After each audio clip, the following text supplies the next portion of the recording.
Hello everyone, this is AutismFather. This is part 2 of our 3-part series. This will be covering the boss bar. Hopefully you watched part 1. It would definitely help with understanding what's going on here, but if not a huge deal. But if you want to go back and check that out before you watch this one, the link is in the description. So the question is a boss really a boss if it doesn't have a boss bar? I don't think so. I think it would just be a really tough mob if it didn't have a boss bar. I mean, that's why it's called a boss bar. There's 2 mobs in the game that have one, the Wither and the Dragon, and they're both the bosses. So let's make ourselves a boss bar. Alright, so to get this video going, I'm going to make the assumption here that you've at least done some work with command blocks, so you have some understanding. That would help a lot. If not, hopefully you can still follow along. You can click the buttons I click and write in the stuff that I write, and you'll get an idea.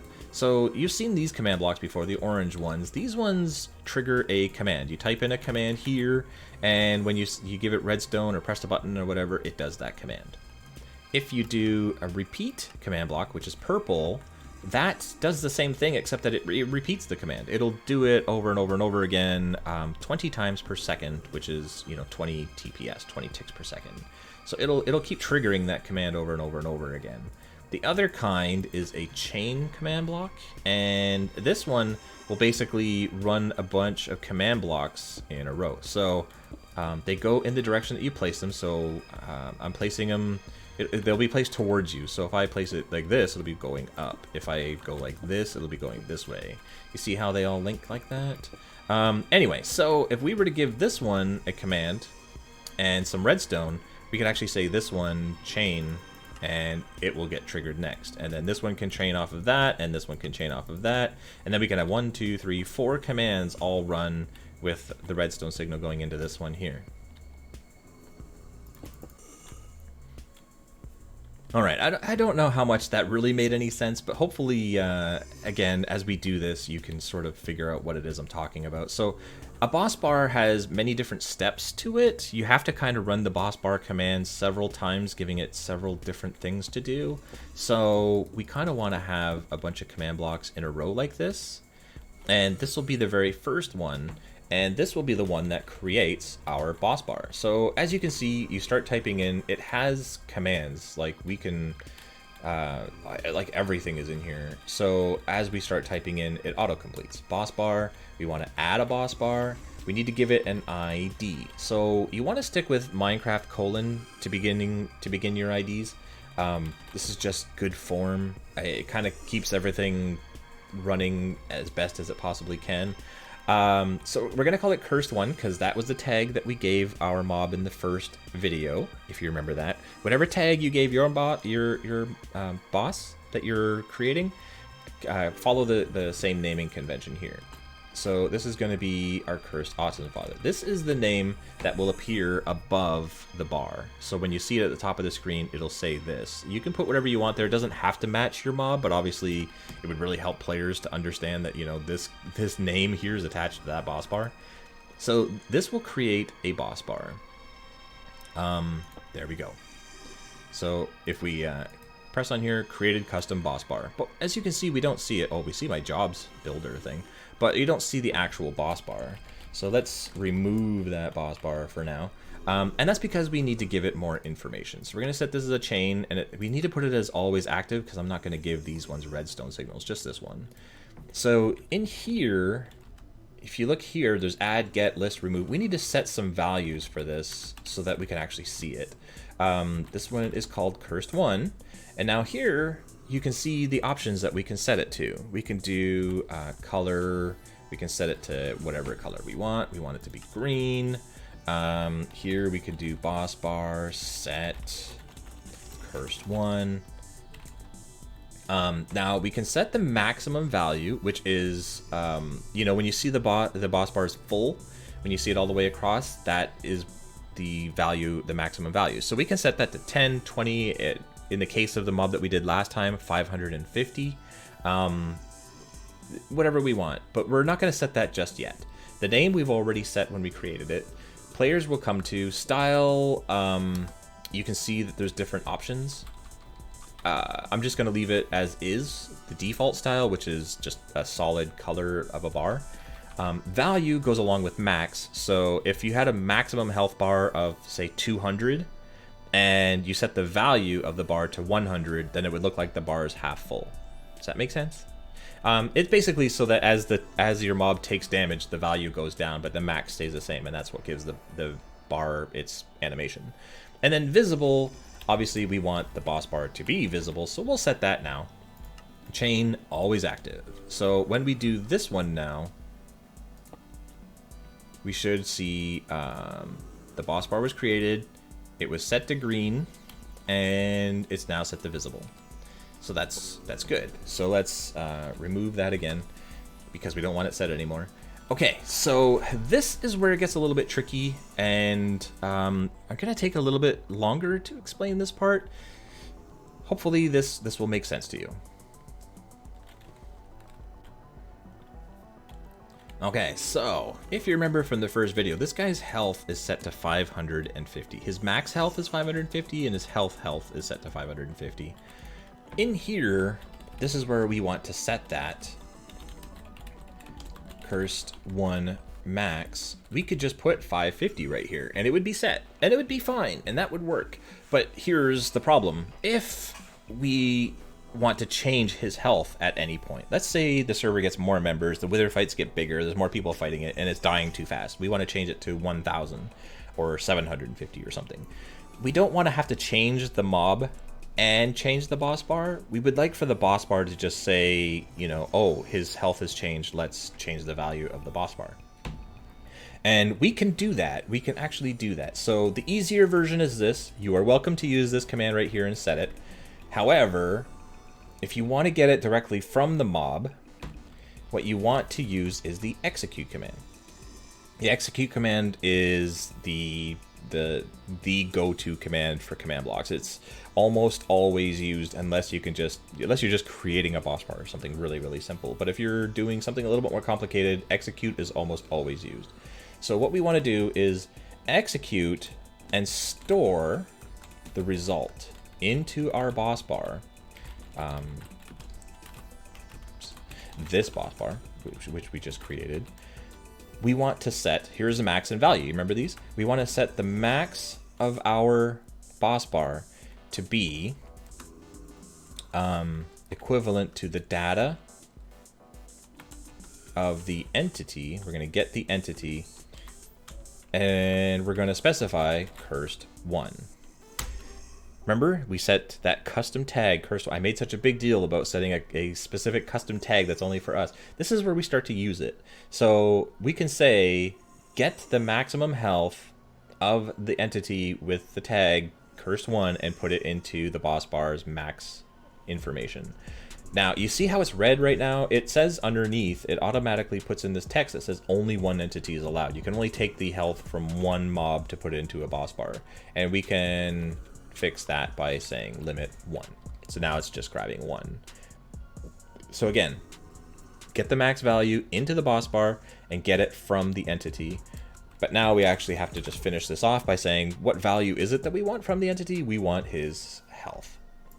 So chain always set. So now if we go and run this,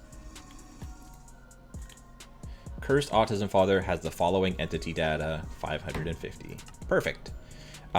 We can take this, because I'm lazy, I'm just going to copy and paste this, and say, instead of the max, let's set the value. That will set the maximum to 550 and his health, the actual value of the bar, to 550. And that will set the full bar and the currently used bar. The next step, if you notice there's no boss bar yet. It's set to green, it's set to visible. We've got the values in here. Here, let's just run this one more time just to show autism cursed entity 550. Okay, so this last command block here, this is where it finally starts to appear. We need to tell this boss bar who to display to. So let's set Minecraft cursed 1 players. Here, We can say all players, the closest players, specific players.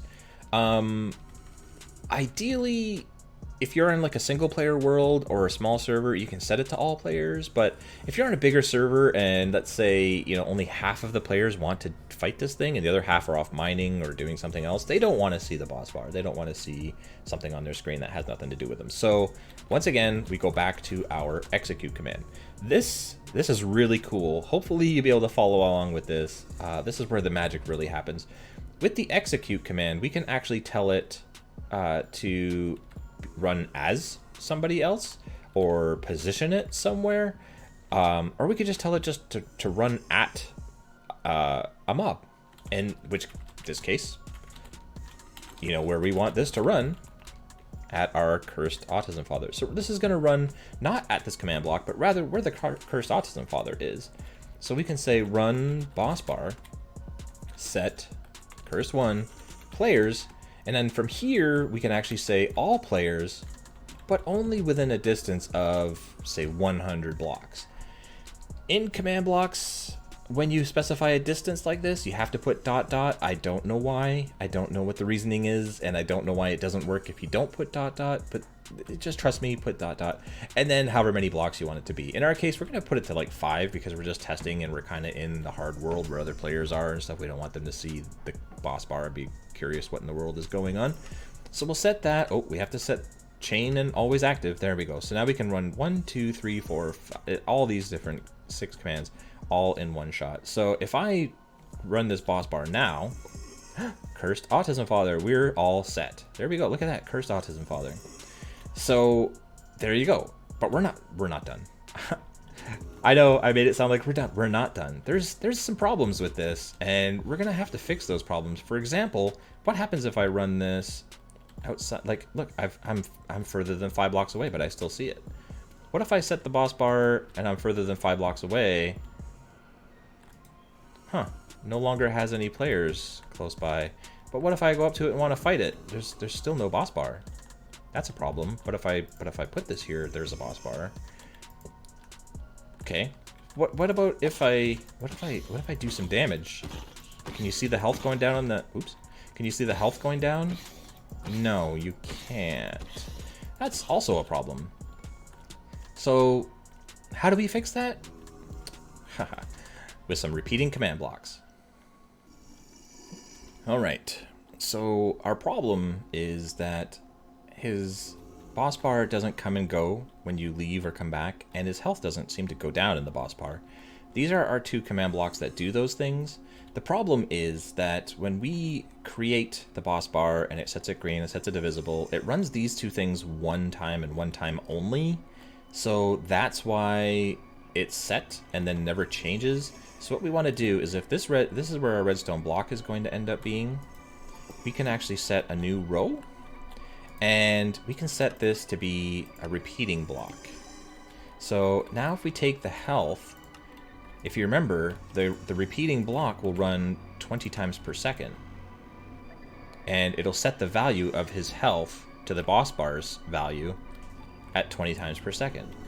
And then we can do the same thing here that we normally do, which is to grab the distance and set the players there. So now we can get rid of these and have them run here with this repeating command block. These 2 things, because this one's chained to this one, will run 20 times per second, providing, of course, you have a server running at 20 TPS. So let's try it.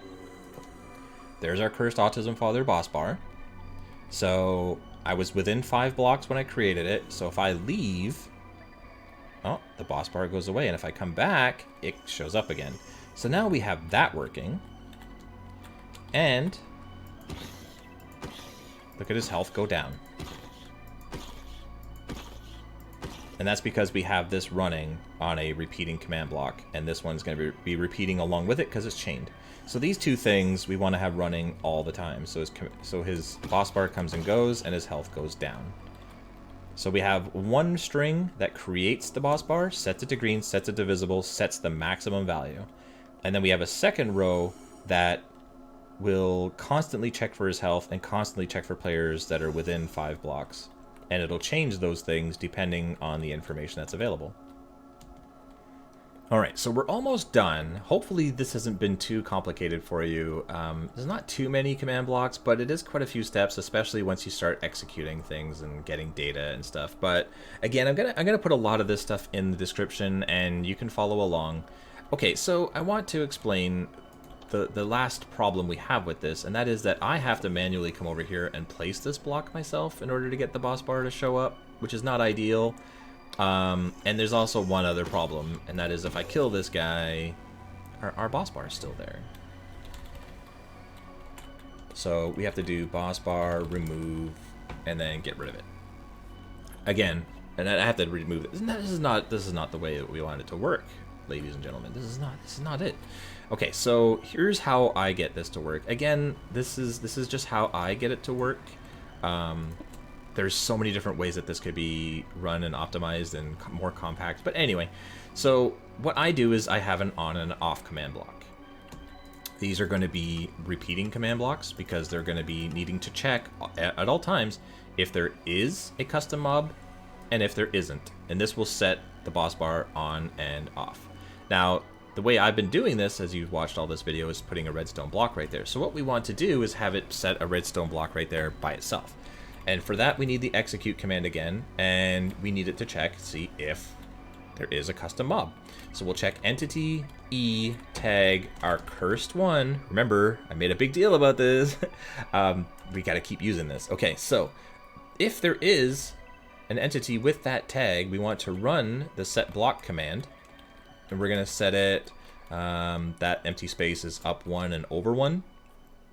So that's where we're going to put that. And we want to put a redstone block. So it's going to place it right there once that mob spawns. This one, we want that redstone block to go away. So it's kind of the same thing, except we put, instead of if, we put unless. It's the opposite of if in this case. So unless there's an entity, so we run this unless cursed one exists. Run setblock. We don't want it to be up 1 because it's right beside it, but we still want it to be over 1. And we're going to set this one to air. It's going to get rid of that redstone block. Now, there's one last thing about these command blocks I have not shown you yet. What we're going to do is add on another chain right here.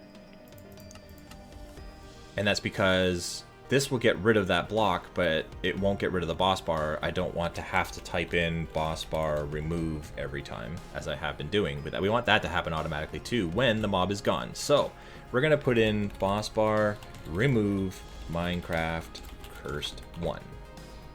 That is going to run all the time, just like that runs all the time, just like these run all the time as soon as they're done. We only want this to run when this successfully sets this block to air.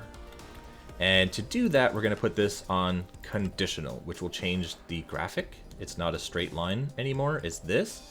That tells this block only run when this thing is successful.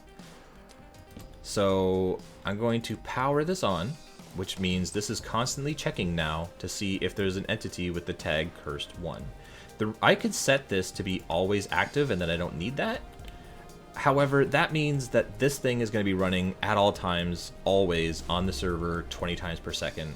And if we add in 20 mobs, 50 mobs, 100 mobs, it does start to create lag. So we just basically want this only running when we're doing a wither fight. That's the way we do it on Autcraft. We run over and flip the switch, and then it powers all of our command blocks. We do the wither fight. If you've ever done a wither fight where there's no boss bars, that's because we forgot to flip the switch. So we flip the switch, it powers the block above and below. So this one now has power, it's set to need redstone. This one's set to always active, but it's conditional. So now, if we do this, see the boss bar just showed up? It's because this set as true, and it set the block to redstone. So that is still checking, that is still checking. So I can come and go. I can do some damage to it, and the health value goes down because this is checking every 20 times per second. That is all working. So now if I kill him, if it says there's no entity with that tag, it should trigger this, which will set that to air. Once that successfully sets that to air, because this is set to a chain conditional block that's just always active and waiting for that signal, it should remove the boss bar. So let's give that a try. And dead. There we go. no more boss bar, and that's set back to air. So now it'll just wait for a whole new one to spawn, and now we have a new boss bar.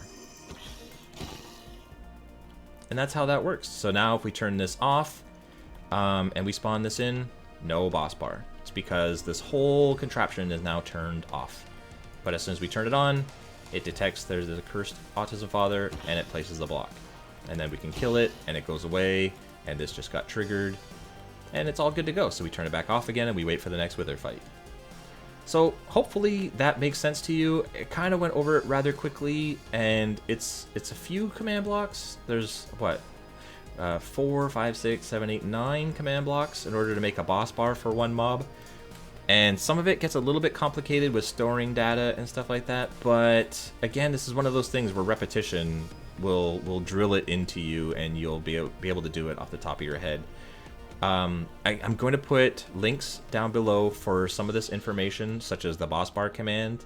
I'm going to put some of the commands that I used in there, so you can just copy and paste, and you can work on it yourself. And again, feel free to rewatch the video and pause it and see what it is that I did. All of this stuff is not that tricky. You can add a lot to this and make it really custom, make it all your own.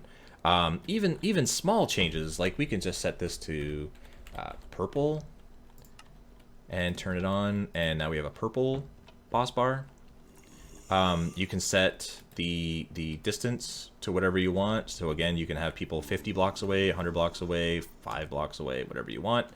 The choice is up to you, and that's the great thing about this is it's your custom mob. I'm showing you how I make mine. You can create your own, and it can be all your own special values and data sets and everything, and special powers. Our next video coming up in 2 days, we're going to start giving this guy some admin abilities. That's when the fun really starts. So thank you very much for watching. Hopefully you're enjoying these videos and learning a few things. Let me know in the comments below what you think so far and what you've come up with, and I will see you in the next one. Ciao for now.